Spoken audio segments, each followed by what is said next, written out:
আসসালামু আলাইকুম ওয়া রাহমাতুল্লাহ। আজকে আমরা জানব নবীজির জীবন আলো ছড়ানোর গল্প, যা আমরা পর্বে পর্বে জানতে পারব।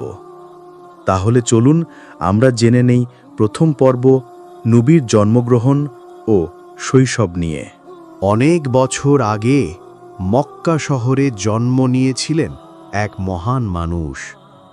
তার নাম মুহাম্মদ সাল্লাল্লাহু আলাইহি ওয়াসাল্লাম।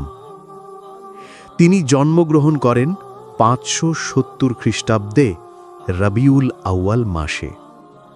তখন তার বাবা আব্দুল্লাহ তার ছিলেন না, তিনি আগেই ইন্তেকাল করে গিয়েছিলেন। নবীজিকে প্রথমে দুধ মা হালিমা সাদিয়া রাদিয়াল্লাহু আনহা তার ঘরে নিয়ে যান। হালিমার ঘরে আশীর্বাদ নেমে এলো, দুধ বেশি হলো, পশুগুলো সুস্থ হলো। নবীজির ছোটবেলা ছিল শান্ত, নম্র আর ভদ্রতায় ভরা। এই ছোট শিশুটি একদিন হবে সারা দুনিয়ার জন্য রহমত।